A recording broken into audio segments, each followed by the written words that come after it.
बिस्मिल्लाहिर्रहमानिर्रहीम। I hope कि आप सब लोग खैरियत से होंगे। हम पढ़ रहे हैं principle of accounting Icom part 1 के पास पेपर्स में आने वाले इंपॉर्टेंट एमसीक्यूज, और अभी हम करने जा रहे हैं 2018 का पेपर ग्रुप 1। और उसका पहला एमसीक्यूज है हमारे पास, accounting is a language of. Accounting कौन सी जुबान है? अकाउंटिंग बिजनेस की जुबान है बच्चे। B is the right answer. Next है question number 2, difference between assets and liabilities is. Assets और लाइबिलिटीज का जो फर्क है वो हमारे पास कैपिटल कहलाता है। ये accounting equation, assets is equal to liability plus capital होती है। तो अगर एसेट्स में से लाइबिलिटीज माइनस कर दी जाए तो बाकी कैपिटल बचता है।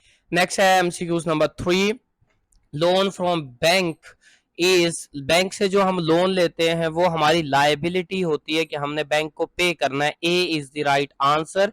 नेक्स्ट है MCQs 4, recording of business transaction is called. Business transaction को लिखना बुक कीपिंग कहलाता है बच्चे। C is the right answer. Next है MCQs 5, the parties in a bill of exchange are. Bill of exchange में तीन पार्टीज होती हैं, drawer, drawee and payee. Next है question number 6, all credit purchases are recorded. Credit purchase हो तो वो purchase book में लिखते हैं, क्रेडिट सेल हो तो वो सेल बुक में लिखते हैं, लेकिन अगर कैश परचेज या सेल हो तो वो कैश बुक में लिखते हैं। तो यहाँ पे क्रेडिट परचेज है तो ये यहाँ पे लिखेंगे परचेज बुक में। C is the right answer.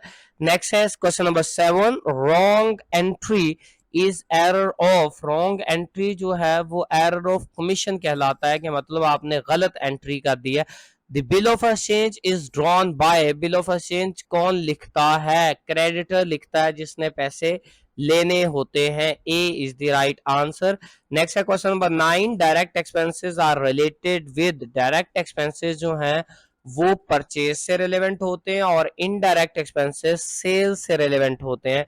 D is the right answer.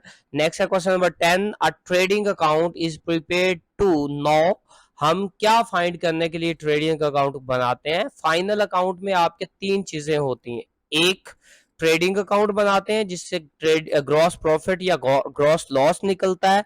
दूसरा, हम प्रॉफिट एंड लॉस अकाउंट बनाते हैं जिसमें नेट प्रॉफिट या नेट लॉस निकलता है। और तीसरा, हम बैलेंस शीट बनाते हैं जिससे आपका नेट फाइनेंशियल पोजीशन बिजनेस की पता चलती है। नेक्स्ट है question number 11, bank reconciliation is a. Bank reconciliation एक स्टेटमेंट है। C is the right answer. Next है the word suspense mean. Suspense का मतलब है अनसर्टेनिटी, गैर यकीनी सूरत हाल को बोलते हैं बच्चे। A is the right answer. Next है question number 13, an expenditure which is incurred again and again is called. वो अखराजात जो बार बार हों वो रेवेन्यू एक्सपेंडिचर्स कहलाते हैं। B is the right answer. Next है question number 14, error of omission affect. Error of omission का मतलब है जिसको आप लिखना ही भूल जाएं तो वो एटलीस्ट 2 अकाउंट को अफेक्ट करेगा। B is the right answer. Next है question number 5, which is intangible assets. कौन सा इनटेंजिबल एसेट्स है? पहले नंबर पे देख ले, टेंजिबल क्या होता है और इनटेंजिबल। वो एसेट्स जिनको हम टच कर सकते हैं, फील कर सकते हैं, that is known as tangible assets. और जिनको हम टच नहीं कर सकते वो इनटेंजिबल एसेट्स कहलाते हैं। तो इसमें बिल्डिंग, फर्नीचर, कैश वगैरह टेंजिबल एसेट्स है। गुडविल, कॉपीराइट, पेटेंट, ट्रेडमार्क, इस तरह के जो एसेट्स होते हैं ये इनटेंजिबल एसेट्स कहलाते हैं। C is the right answer. Next है question number 16, preliminary expenses are. Preliminary expenses वो अखराजात होते हैं जो बिजनेस स्टार्ट करते वक्त हम लगाते हैं, और ये डेफर्ड रेवेन्यू एक्सपेंडिचर्स कहलाते हैं। लगते शॉर्ट रन है लेकिन इसका बेनिफिट लॉन्ग रन होता है। D is the right answer.